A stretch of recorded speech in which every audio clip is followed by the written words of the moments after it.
Salut la famille, salut les passionnés du ballon rond. Bienvenue sur la chaîne Foot pour ce débrief brûlant et quelle soirée on a vécu. Vous l'attendiez, elle est enfin là. La 35e édition de la Coupe d'Afrique des Nations a ouvert ses portes ce dimanche soir. Et pas n'importe où mes amis, à la maison, au Maroc. Le verdict est tombé il y a quelques heures à peine au stade Prince Moulay Abdellah de Rabat. Le score final, 1-2 à 0 net et sans bavure pour les Lions de l'Atlas face aux Kélakantes des Comores. Sur le papier, ça ressemble à une promenade de santé. Mais croyez-moi, si vous n'avez pas vu le match, le scénario a été beaucoup plus crispant que ce que le tableau d'affichage laisse paraître. Entre une météo capricieuse, un pénalty raté, une blessure inquiétante du capitaine et un gardien adverse en mode mur de Berlin, le Maroc a dû puiser dans ses ressources.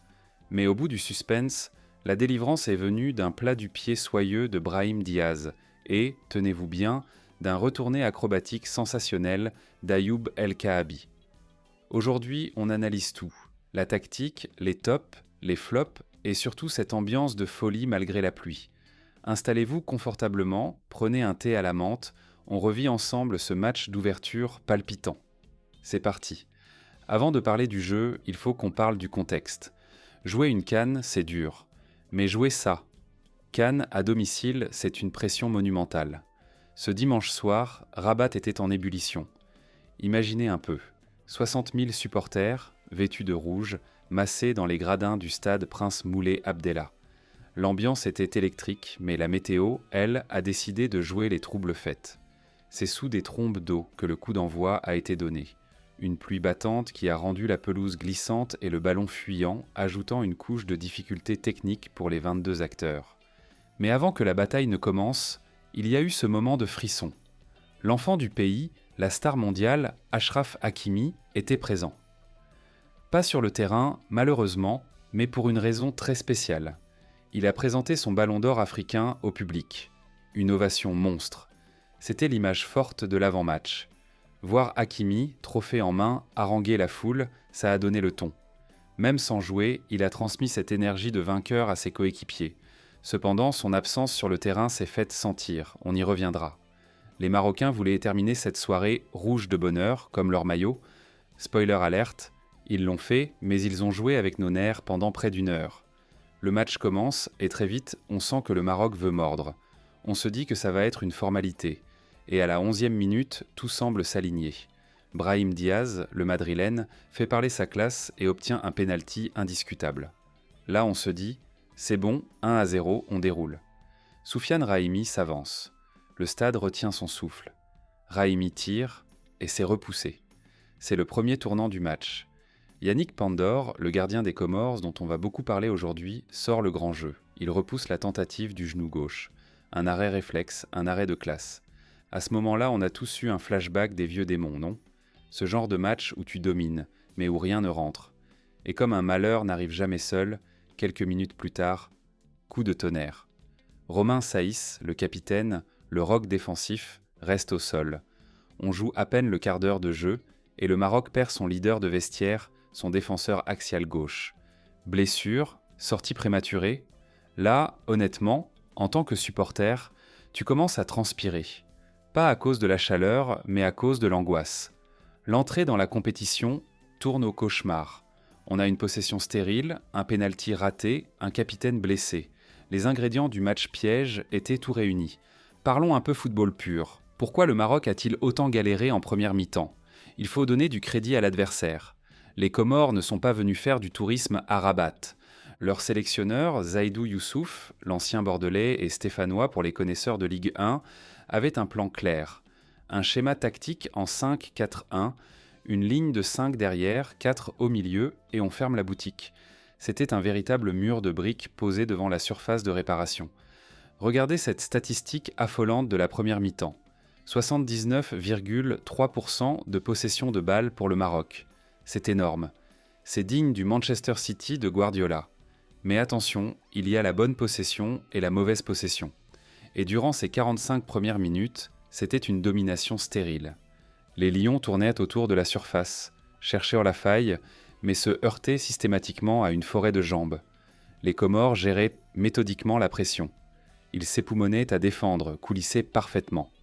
N'oublions pas qu'ils sont arrivés invaincus de leur groupe de qualification. Ce n'est pas une équipe qui panique. Le public, lui, a été incroyable. Malgré ce scénario frustrant, ils ont lancé une première ola. Ils ont poussé. Mais sur le terrain, on sentait que si le verrou ne sautait pas vite, le doute allait s'installer. Avant de parler des buts, je dois faire une parenthèse obligatoire sur un homme. Si le score est resté vierge aussi longtemps, c'est grâce à lui, Yannick Pandor. Retenez bien ce nom. Natif de Marseille, 24 ans, il appartient au RC Lens mais est prêté cette saison au Franc-Borin en 2 Belges. Eh bien, ce soir, il avait le niveau Ligue des Champions. C'est simple, il a dégoûté les attaquants marocains pendant 1 heure, il arrête le pénalty de Raimi à la 11e minute. Mais ce n'est pas tout. Il réalise 5 arrêts décisifs au total. Il y a notamment cette double parade hallucinante à la 63e minute, alors que le score était de 1-0. Il a maintenu son équipe en vie, seul contre tous. On parle souvent des attaquants, mais la performance de Pandor mérite un grand respect. Il a réussi son entrée dans cette CAN, même s'il a fini par craquer. C'est ça la beauté du foot, parfois le héros est dans l'équipe qui perd. Retour au match. On est au retour des vestiaires. La tension est palpable. La question que tout le monde se pose, combien de temps les Comores vont-ils tenir ? Est-ce qu'ils vont craquer physiquement ? La réponse tombe à la 55e minute. Et elle vient de la classe pure. Une action collective magnifique, enfin un décalage trouvé dans ce bloc compact. Le ballon arrive sur Brahim Diaz. Le joueur du Real Madrid ne tremble pas. Plat du pied droit, sécurité, précision.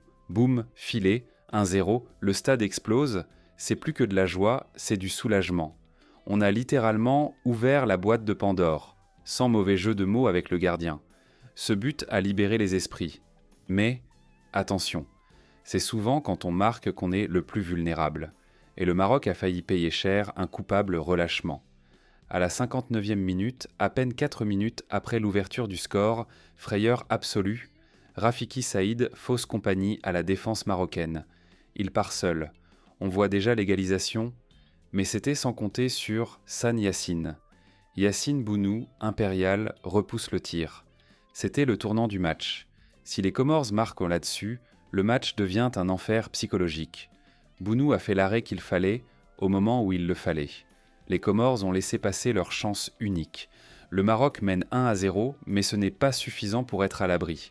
Les Comores sont à bout de souffle, ils commencent à faire des erreurs techniques. Et à la 64e minute, la magie opère. Suite à un ballon perdu par la défense comorienne, le cuir flotte dans la surface. C'est un ballon difficile, un ballon qui ne demande qu'à être expédié dans les nuages. Mais Ayoub El Kaabi, qui venait tout juste de rentrer en jeu, avait une autre idée. L'instinct du buteur. Il ne réfléchit pas. Dos au but. Il s'élève dans les airs. Ciseaux ? Retourner ? Appelez ça comme vous voulez, c'est un geste d'une pureté absolue. Crac, le ballon part à une vitesse folle et termine au fond des filets. 2-0. Quel but, mes amis! Un retourné acrobatique pour sceller une victoire dans un match d'ouverture de CAN, on ne pouvait pas rêver mieux comme scénario.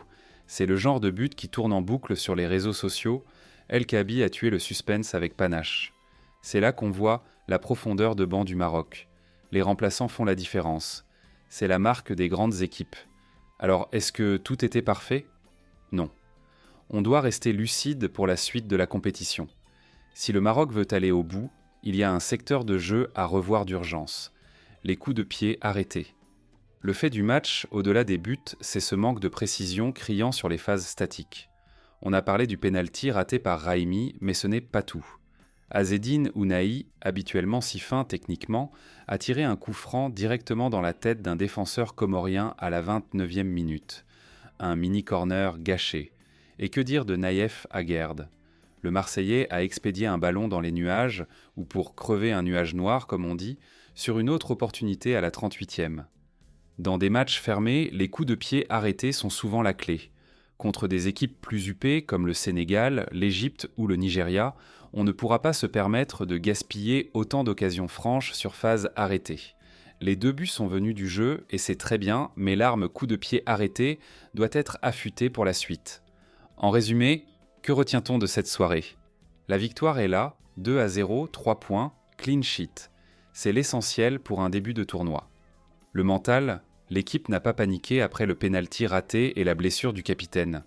Le talent individuel, Diaz et El Kaabi ont débloqué la situation. L'avertissement: les Comores ont montré qu'il n'y a plus de petites équipes en Afrique.